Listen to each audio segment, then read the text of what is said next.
going to take this old beat up sledgehammer that's not really good for anything and turn it into a chopping maul. The first thing I do with any of these kind of old tools is I anneal them first.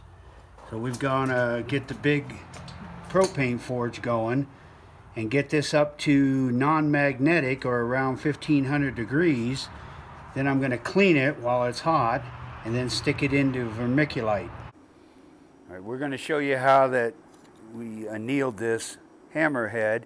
This is the one for a prospecting tool, but we got this to red hot 1500 degrees or non-magnetic. Get that hot, and if the magnet is sticking, then it's not hot enough.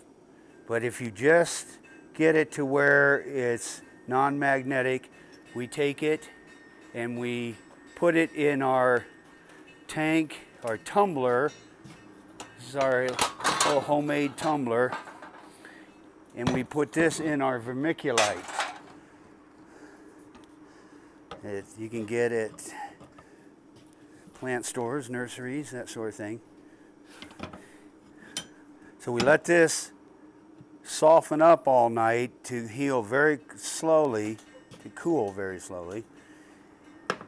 And then by the next day, often these big pieces are still hot.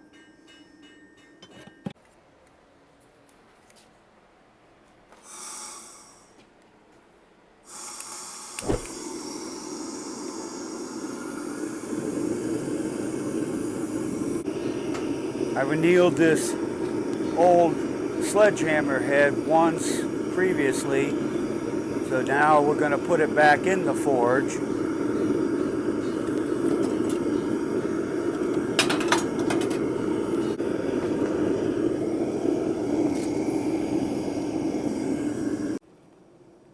The man that wants the chopping maul,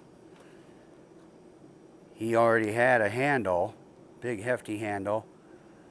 What we're going to use these types of drifts to enlarge the existing hole or the eyelet for the handle. Now here's a big heavy duty one we use on a regular basis here, and then here's another one. These are another version of handheld drifts.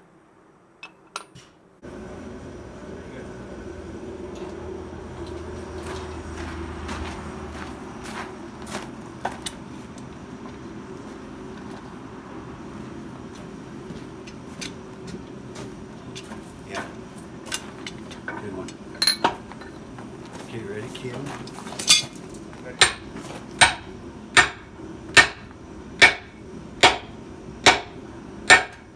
Okay, now hit it. Okay, pull it up. There you go.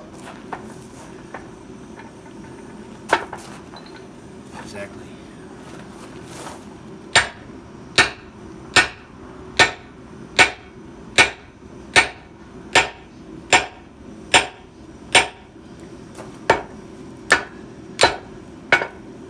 Go ahead and cool. I'll take the tongs. Okay, we've enlarged that hole.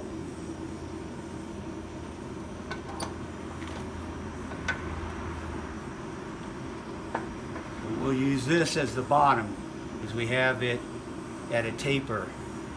So it's wider where we insert the handle, and then we'll be able to wedge it in here.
finished forging the Maul with this tool here, which is actually a helper handle.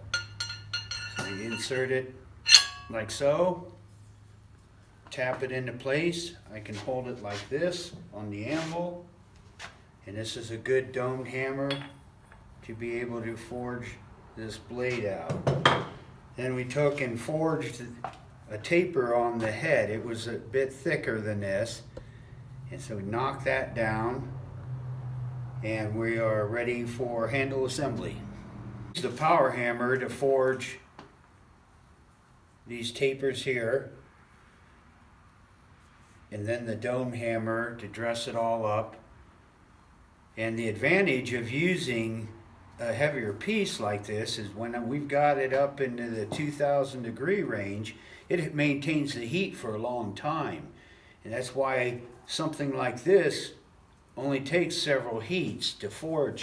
This is the handle that the customer had, so we were able to fit it by sawing cross sections, and then I went ahead and sawed wide sections for the wedges to fit in. Door shims work really well for the wooden wedge that goes into the first cross section. So we shaped that, ready to go. Then the metal wedge that'll go across, this is the best way I know of making these wedges. You take a piece of flat stock, you taper it, then you take your hot cut.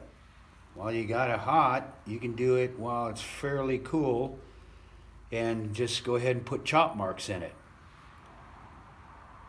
And these really hold.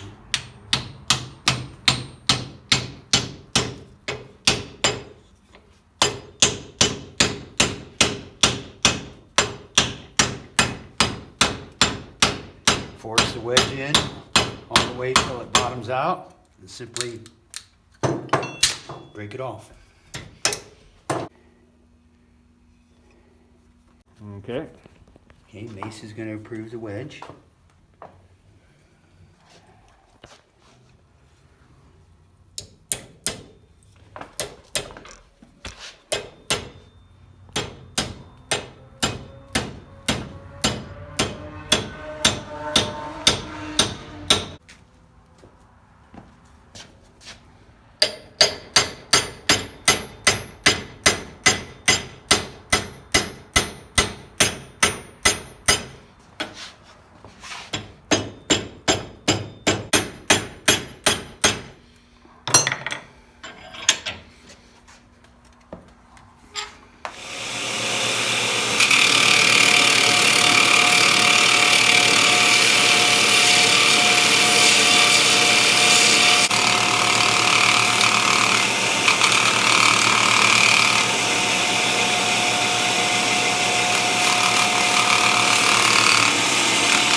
Major advantage of taking a hammerhead that was once hardened and annealing it, softening it up, is that we want this striking end to stay soft.